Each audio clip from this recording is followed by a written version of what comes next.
Brought to you by Agilus Diagnostics.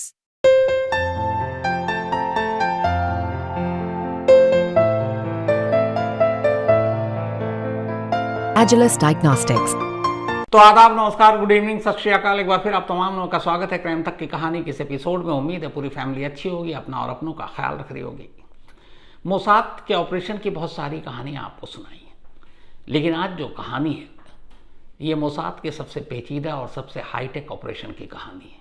इसलिए कि Mossad के वक्त बदलने के साथ काम करने का तरीका बल्कि दुनिया की हर खुफिया एजेंसी का बदला है। लेकिन ये वो पहला ऑपरेशन था जिसमें मोसाद को अपने एजेंट की बजाय मशीनों का इस्तेमाल करना था, सैटेलाइट का इस्तेमाल करना था, रोबोट का इस्तेमाल करना था, रोबोटिक मशीन गन का इस्तेमाल करना था। और इन सारी चीज़ों के इस्तेमाल के साथ साथ जो उसका टारगेट था उसको मारने के लिए जो बटन दबाना था वो करीब 1000 किलोमीटर दूर से, यानी जिसे मारना था उसके इर्द गिर्द मोसाद का एक भी एजेंट उस वक्त मौजूद नहीं होना था। लेकिन ये आसान नहीं था। उसकी वजह ये थी कि एक चलती हुई गाड़ी है, उस गाड़ी की ड्राइविंग सीट पर एक शख्स बैठा है। सैटेलाइट के थ्रू इमेज जो शूटर है यानी कि रोबोट, इन सबको मैसेज देना 1000 किलोमीटर का फासला है। और सैटेलाइट के थ्रू जब आप मैसेज देते हैं तो उसमें टाइम का थोड़ा सा फ़र्क आ जाता है। जैसे न्यूज़ चैनल में हम लोग हैं तो जो अपलोड होता है या अपलिंकिंग होती है, जैसे आज तक है अगर सपोज, तो जब यहाँ से टेलीकास्ट शुरू होता है तो आपके घर के जो टीवी स्क्रीन तक वो पहुँचता है, तो यहाँ के मुकाबले आपके घर पे पहुँचने में करीब आप मान के चलिए कुछ सेकंड का फासला होता है। तो उस कुछ सेकंड के बाद रिले होता है जो आपके घर तक वो सारी चीज़ें पहुँचती है सैटेलाइट के थ्रू। अब वो तो टीवी है, लेकिन यहाँ सोचिए कि एक मशीन गन है, एक बटन दबाना है, सामने टारगेट है, कार चल रही है और गोली सिर्फ उसको लगनी चाहिए यहाँ तक कि उसके बराबर में बैठी हुई सीट पर जो दूसरा शख्स है उसको खरोंच तक ना आए। चलती गाड़ी में, और ये 1.6 सेकंड का डिले भी है, मतलब हुक्म देने में, बटन दबाने में, पिक्चर देख के कंफर्म करने में। तो 1.6 सेकंड चलती गाड़ी और ये मशीन गन जो एक रोबोट ऑपरेट कर रहा है और ऑपरेशन को अंजाम देना है। क्या है ये ऑपरेशन? ये ऑपरेशन है ईरान के टॉप मोस्ट साइंटिस्ट के किलिंग की। बात 2004 की है। ईरान के बारे में सभी जानते हैं कि ईरान का हमेशा अपना एक न्यूक्लियर प्रोग्राम रहा है और ईरान न्यूक्लियर वेपन बना न ले, इसको लेकर ख़ास तौर पर अमेरिका और इजराइल, ये दो देश हैं जो सबसे ज़्यादा चिंतित रहते हैं। अगर ईरान के पास न्यूक्लियर वेपन आता है तो इजराइल को भी खतरा है और इसीलिए ईरान को हमेशा रोकने की कोशिश की गई। जैसे इराक के पास न्यूक्लियर वेपन है, उसको लेकर तो वहाँ से सद्दाम हुसैन को ही हटा दिया गया, फिर फांसी दे दी गई। लेकिन ईरान के साथ कभी ऐसा हुआ नहीं, क्योंकि इराक जैसा ईरान कमज़ोर देश नहीं है। लेकिन उनका अपना एक न्यूक्लियर प्रोग्राम चल रहा था और कहते हैं कि वहाँ के न्यूक्लियर प्रोग्राम के जो हेड, टॉप मोस्ट साइंटिस्ट, जिनके बलबूते पर ये सब कुछ चल रहा था, मोहसिन फ़खरीज़ादे, ये वहाँ के न्यूक्लियर प्रोग्राम के head, top most nuclear scientist. 2004 में पहली बार इजरायली गवर्नमेंट ने मोसाद के चीफ को बुलाया और कहा कि किसी भी कीमत पर ईरान न्यूक्लियर पावर न बने, इसलिए उसके साइंटिस्ट को एक एक कर निशाना बनाया जाए। मोसाद ने अपनी तैयारी शुरू की। 2010 से 2020 के बीच मोसाद ने ईरान के कुल 5 टॉप न्यूक्लियर साइंटिस्ट को मार डाला।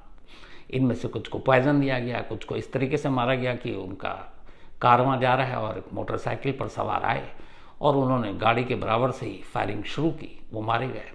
कुछ की गाड़ी में रिमोट बॉम्ब लगा दिया करीब आकर, उसके बाद रिमोट से उड़ा दिया, धमाके में मारे गए। तो इस तरीके से 5 साइंटिस्ट को मोसाद मार चुका था 2010 से 2000 के बीच में। और ये 5 के 5 वो साइंटिस्ट थे जो सीधे मोहसिन फ़खरीज़ादे को रिपोर्ट करते थे, यानी उनका बॉस। लेकिन इजराइल को भी पता था कि जब तक मोहसिन फ़खरीज़ादा जिंदा है तब तक ईरान के न्यूक्लियर प्रोग्राम को पूरी तरह से ख़त्म नहीं किया जा सकता और इसके लिए पूरी प्लानिंग चल रही थी।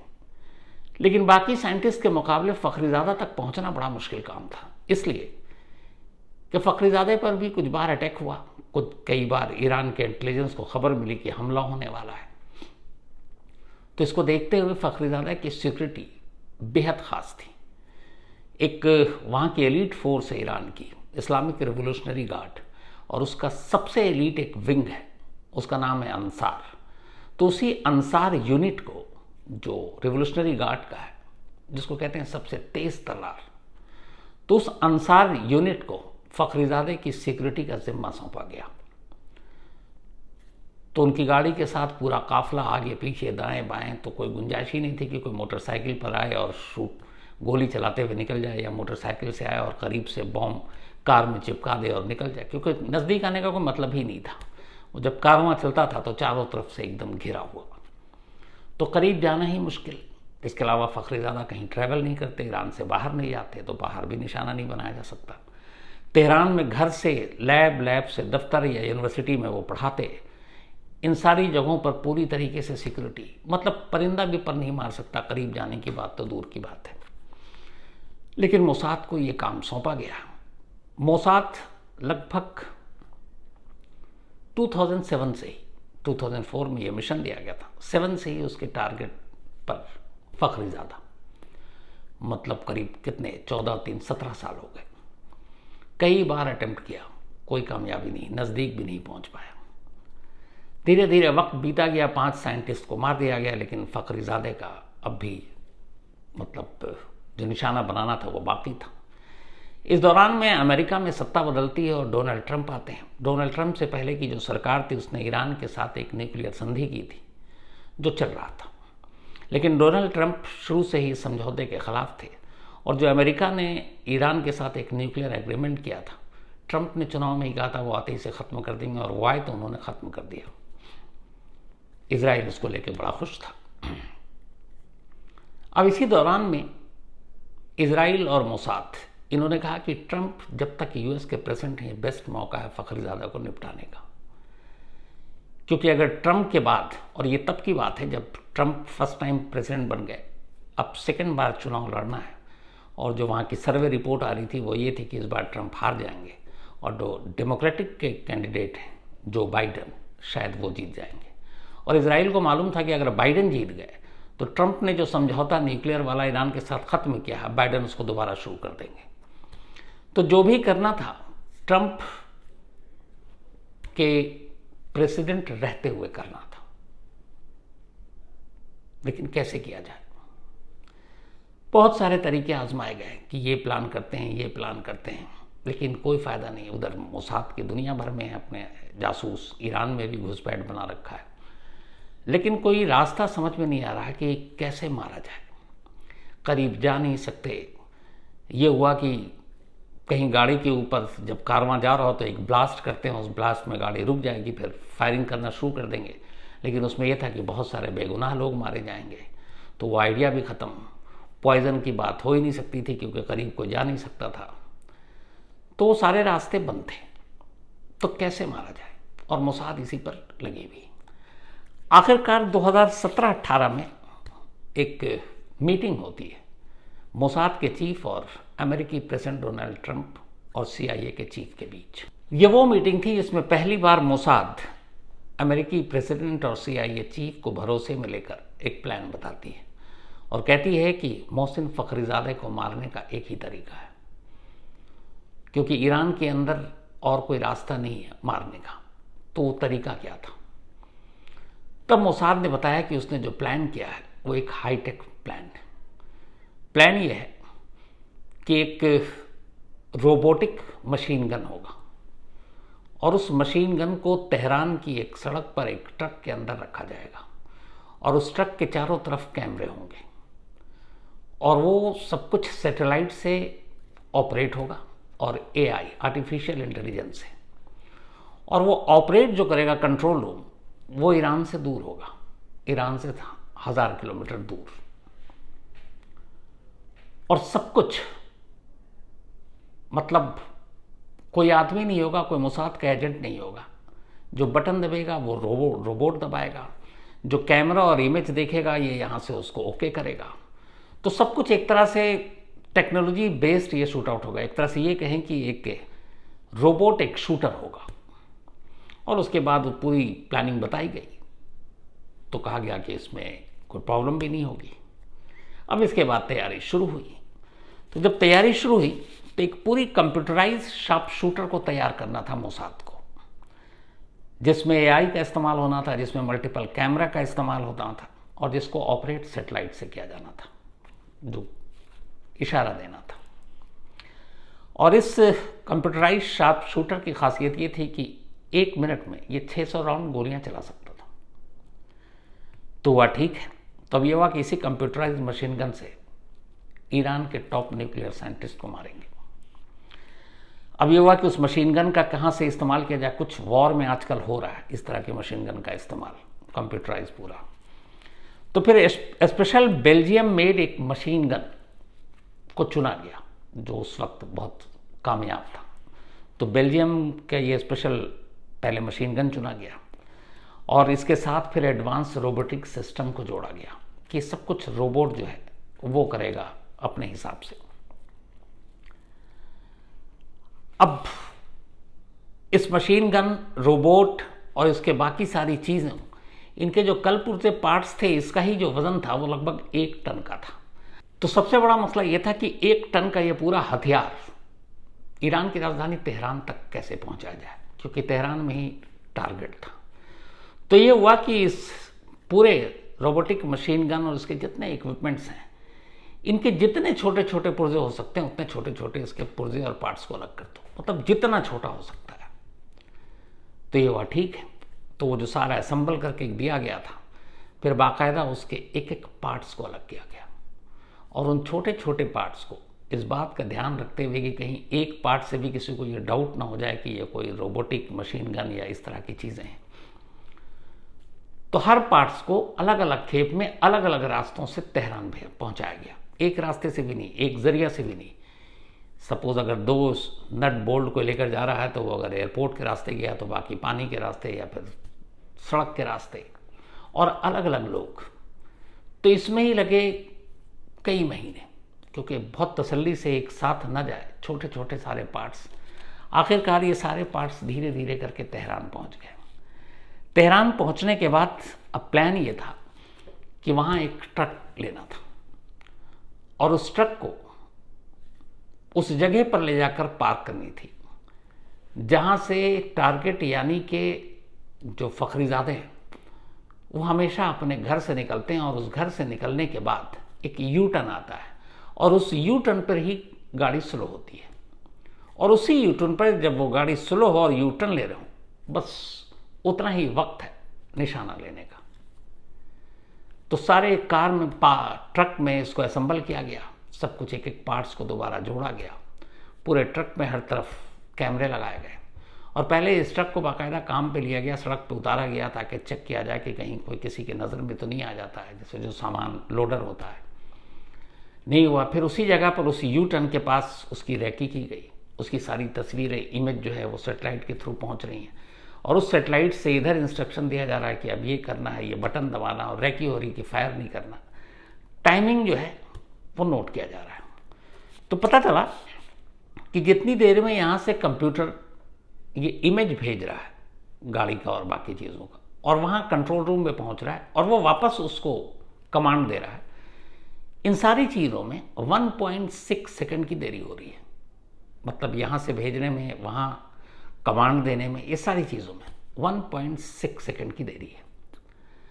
अब इसको ऐसे समझिए कि सपोज कार आ गई, कार में टारगेट बैठा हुआ है, इधर से चूंकि पहले ये पहचाननी है कि कार में वाकई फखरीज़ादा है कि कोई और है, किसी और को नहीं मार देना चाहिए, तो अब कार में वही है या कोई और नहीं, इसको भी चेक करना है। तो यहाँ से रोबोट और वो ट्रक में लगे हुए कैमरे पहले इमेज भेजेगा। वो इमेज वहाँ 1000 किलोमीटर दूर बैठा हुआ मोसाद का जो भी ऑपरेशन देख रहा है, वो इस इमेज को देखेगा कि हाँ ये फखरीज़ादे हैं, वो उधर से सिग्नल देगा डन, तब फिर फायर। तो इन सारी चीज़ों में करीब 1.6 सेकंड की देरी हो रही थी। अब इस ऑपरेशन में 3 इश्यूज आ रहा था सब कुछ होने के बाद। पहला ये 1 सेकंड की देरी, दूसरा जब ट्रक में रखे इस जो रोबोट है उसके ज़रिए बटन दबाने से जब वो फायर करता है तो गोली की आवाज़, मतलब गोली चलते ही वो जो ट्रक है उसमें थोड़ी सी एक तरह से वो क्या कहते हैं हिलने लगता है, मतलब थोड़ी सी कंपन से आती है, उसका बैलेंस जो है थोड़ा सा बिगड़ जाता है, एक झटका जैसा लगता है। तो अब ये है कि कार गुजर रही है और उसी में फायर करना है और झटका भी है हर फायर के साथ, तो उस झटके से निशाना चूक ना जाए। तो एक ये भी इशू था, टाइमिंग का इशू अलग था, और फिर ये भी चेक करना कि कार के में जिसको मारना है गोली सिर्फ उसको लगे, उसके बराबर में बैठे वाले किसी को खरोच तक ना है। तब इन सारी चीज़ों पे काम किया गया और काम करने के बाद फिर लगा कि नहीं ये फाइनल है और कारगर होगा। अब ये सब होने के बाद भी एक और मसला आया, वो ये कि कार की स्पीड एक ही जैसी हो ये पक्का नहीं है। हो सकता है यू टर्न पे कार की स्पीड 15 की हो, 10 की हो, 8 की हो, 9 की है, लेकिन यहाँ जो पूरा प्रोग्राम किया गया है वो तो एक एक सेकंड और सब कुछ देख कर किया गया है। तो कार की स्पीड में भी कहीं चूक ना जाए, तो उसका भी हल निकाला गया वो अलग अलग तरीके से। खैर सब कुछ हो गया। अब यह हुआ कि इस ऑपरेशन को अंजाम देना है। 27 नवंबर फ्राइडे का दिन 2020 साल, और उसी दिन चुना गया। उसकी वजह यह थी कि उससे पहले रेकी की गई तो देखा गया कि जो मोहसिन फ़खरीज़ादा हैं उनका रूटीन बड़ा नॉर्मल था, मीडिया से दूर, बाकी सारी चीज़ों से दूर, अपना काम जाना, फिर घर फैमिली के साथ, और या फिर यूनिवर्सिटी में पढ़ाना, इसके अलावा कोई काम नहीं। चूँकि 2007 से ही लगातार धमकियाँ मिल रही थी, उन्हें कई बार कहा गया, लेकिन 2007 से 20-13 साल गुजर गए, उन्हें लगा कि ऐसे ही है, कुछ होना नहीं है, तो वो थोड़े से सिक्योरिटी को लेकर लापरवाह हो गए थे। कई बार वो खुद ड्राइविंग सीट पर बैठते थे, जो उनके सिक्योरिटी गार्ड थे उन्हें मना भी करते थे, लेकिन वो कहते थे कुछ नहीं होगा। और अक्सर जब वो खुद ड्राइव करते तो अपनी बीवी को बराबर की सीट पर बिठाया करते थे।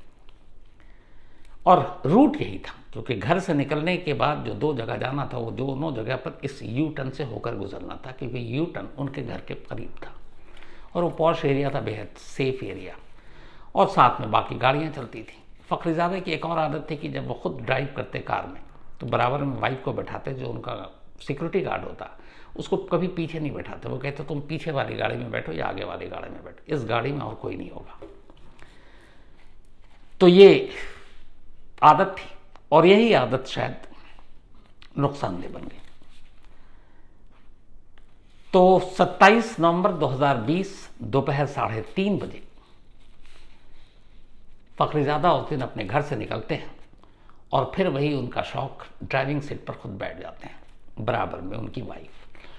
अच्छा, इस तमाम धमकियों और उसके बावजूद ये तक आज तक समझ में नहीं आया कि क्यों ईरान के टॉप न्यूक्लियर साइंटिस्ट की कार के शीशे बुलेट प्रूफ नहीं थे।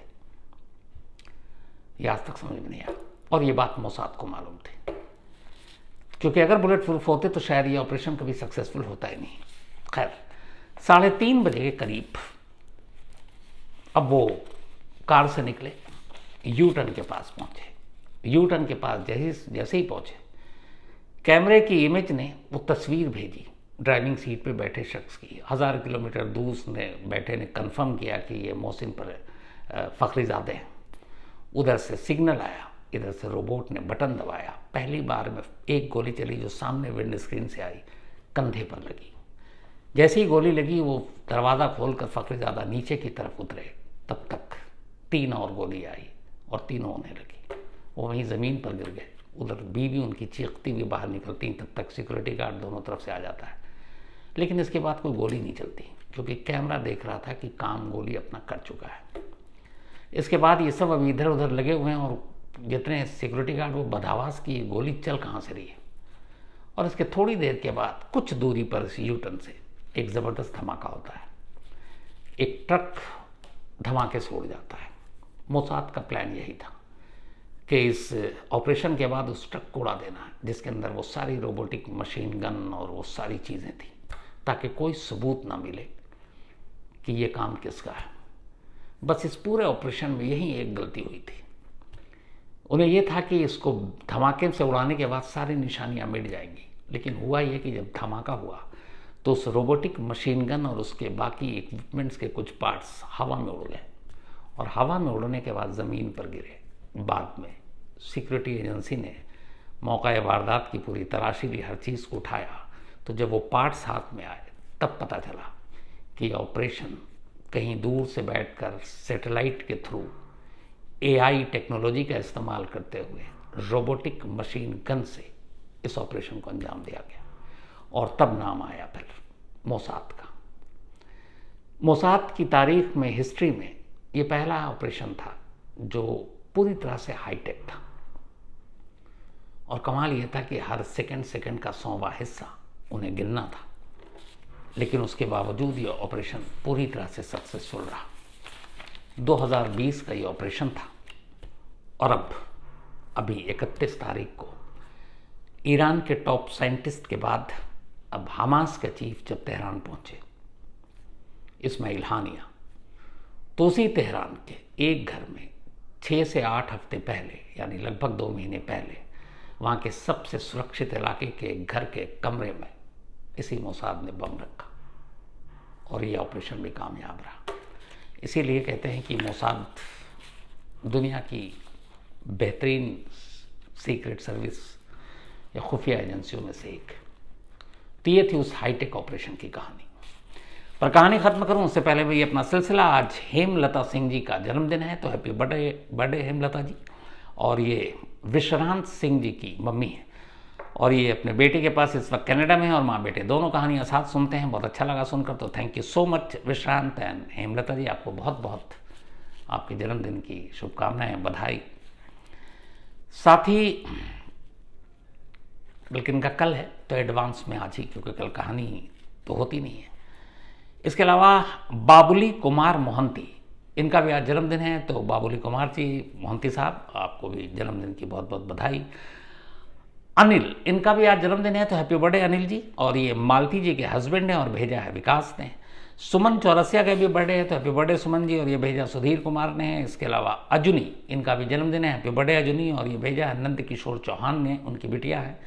स्वाति ठाकुर, इनका भी जन्मदिन है, तो हैप्पी बर्थडे स्वाति जी, ये भेजा है प्रशांत झा ने।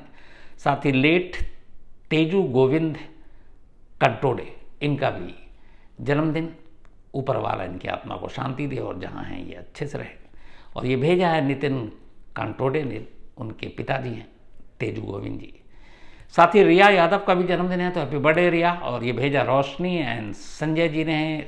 रोशनी एंड संजय यादव जी की बिटिया है रिया। संदीप रब्बेवार, इन्होंने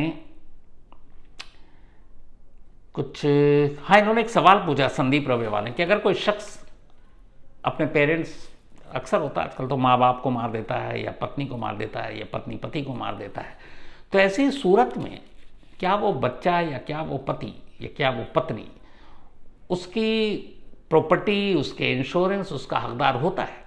अगर वो पकड़ा जाता है उसे सज़ा हो जाती है। तो संदीप साहब बिल्कुल नहीं। अगर ये साबित हो जाता है कि कत्ल में, मान लीजिए माँ बाप का कत्ल हुआ और बेटे ने किया प्रॉपर्टी के लिए किया, या पत्नी ने पति का कर दिया प्रॉपर्टी के लिए, और ये साबित हो गया और उनको सज़ा हो गई, तो फिर चाहे वो इंश्योरेंस हो, चाहे प्रॉपर्टी हो, कोई भी चीज़ हो, उसमें उनका कोई हक नहीं होगा। इसके अलावा Lavenia Karelia ji, thank you so much आपकी इस मेल के लिए लवेनिया जी। और लवेनिया जी का लंदन में एक बुटीक है, कभी आऊँगा तो ज़रूर आपके पास आऊँगा। थैंक यू सो मच आपके इस प्यार के लिए, मेल के लिए। पृथ्वी राज सिंह प्रभ, इन्होंने एक कहानी की फरमाइश की है। बड़ी इंटरेस्टिंग कहानी है कि क्रिकेट में स्विंग बॉल की शुरुआत कैसे हुई। मज़ा आएगा सुनाने में, मैं पक्का आपको सुनाता हूँ। नौशाद पाशा, ऐसी कोई बात नहीं नौशाद भाई, मैं साउथ इंडिया और नॉर्थ इंडिया, ईस्ट और वेस्ट में कोई भेदभाव नहीं करता। पक्का साउथ इंडिया की कोई कहानी जल्दी सुनाऊँगा आपको। और शिवराज, इन्होंने भी एक कहानी की फरमाइश की है। तो कहानी में आज इतना ही। वैसे तो मुलाकात होगी मंडे को, लेकिन कल रात 11 बजे क्राइम कहानियाँ विद शम्स में आज तक पर मुलाकात होगी, और बाकी मंडे को अपनी जो कहानियों का सिलसिला है, तो मंडे रात 9 बजे किसी नई कहानी के साथ आपसे फिर मुलाकात होगी। तब तक अपना और अपनों का ख्याल रखिएगा। Thank you very much.